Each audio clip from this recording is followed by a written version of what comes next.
Welcome to the Shiva institute of advance mobile laptop LCD LED repairing.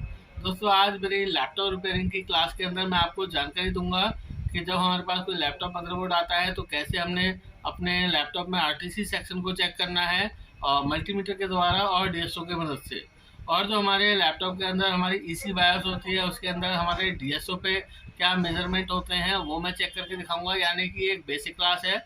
और अगर आप laptop repairing chip level पे सीखना चाहते हैं तो आप हमारे साथ ऑनलाइन और ऑफलाइन कोर्स के माध्यम से जुड़ सकते हैं, जिसमें हम आपको बेसिक टू एडवांस और थ्योरी प्लस प्रैक्टिकल वीडियो देंगे। और यकीन मानिए हमारा एक्सप्लेनेशन ऐसा होगा कि आपको अच्छे से समझ में आएगा। तो देखिए, यहाँ पे मेरे पास एक बोर्ड है एचपी का और ये 430 है और 2000 सीरीज में है। तो देखिए, अभी यहाँ पे मैंने अडेप्टर डिस्कनेक्ट कर लेता हूँ। तो आप देखेंगे इस समय मेरे लैपटॉप में कोई भी सप्लाई का सोर्स नहीं है, केवल इसमें एक सीमॉस सेल लगा हुआ है, जैसे कि आप ये देख रहे हैं।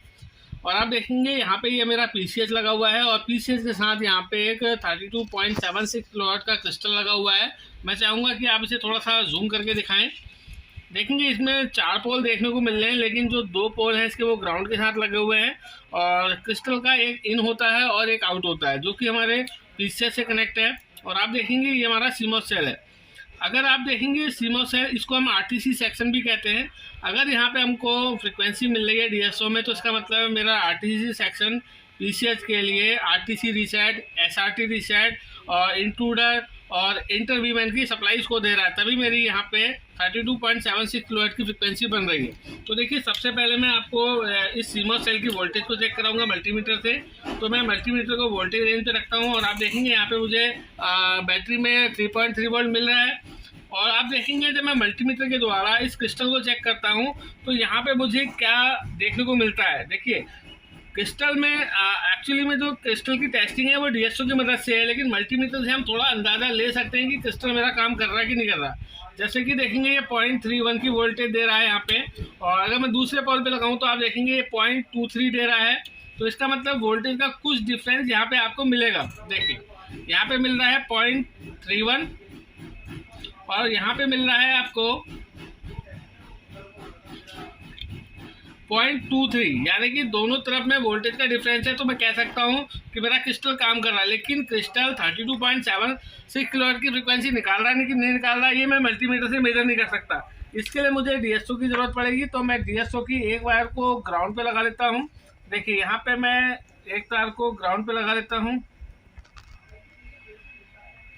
और दूसरी तार को देखिए मैं क्रिस्टल के यहाँ पे लगाता हूँ। तो देखिए, यहाँ पे मुझे एक फ्रिक्वेंसी देखने को मिल रही है। मैं इसकी थोड़ी सी एम्पलीट्यूड बढ़ा लेता हूँ। देखेंगे, मैं थोड़ा चाहूँगा जूम करके दिखाएं। यहाँ पे बिल्कुल लिख के आ रहा है 32.79 kHz।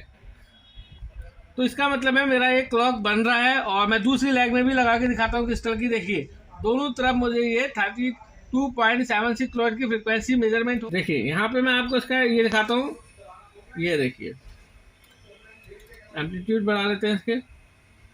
देखेंगे यहाँ पे 32.76 को काम कर रहा है। इसको मैंने डीएसओ की मदद से चेक किया।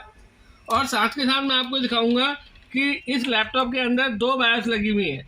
देखेंगे, यहाँ पे एक बायोस मेरी ईसी के साथ लगी है जो कि मेरी 1 MB की है और ये मेरे ईसी के लिए है, मतलब डेटा देने के लिए। और जो दूसरी बायोस लगी है वो मेरी पीसीएच के साथ लगी है, तो इसको मैं मेन बायोस करूँगा। ये मेरी जो है 4 MB की बायोस है और ये मेरी 1 MB की बायोस है। तो देखिए, यहाँ पे मैं आपको दिखाता हूँ कि जब मेरा लैपटॉप को मैं पावर ट्रिगर करता हूँ तो यहाँ पे क्या होता है।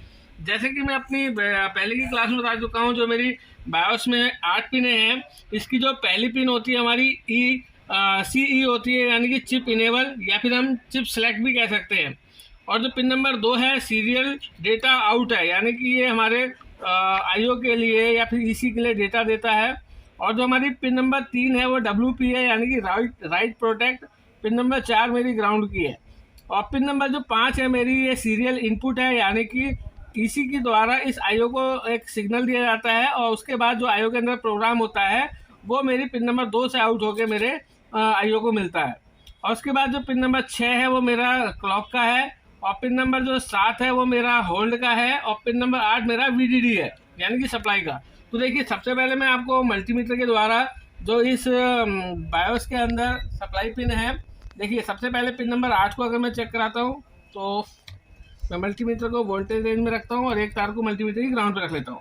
तो आप देखेंगे जो पिन नंबर 8 है, यहाँ पे मुझे 3.3 वोल्ट अभी नहीं मिल रहा है क्योंकि मैंने यहाँ पे अडेप्टर प्लग नहीं किया है। तो अब मैं अपनी डीसी पावर सप्लाई को कनेक्ट करता हूँ। तो देखिए जैसे ही मैं अपनी डीसी पावर सप्लाई को कनेक्ट करता हूँ, अब देखेंगे सबसे पहले सिम्टम्स में यहाँ पे एलईडी ग्लो कर रही है।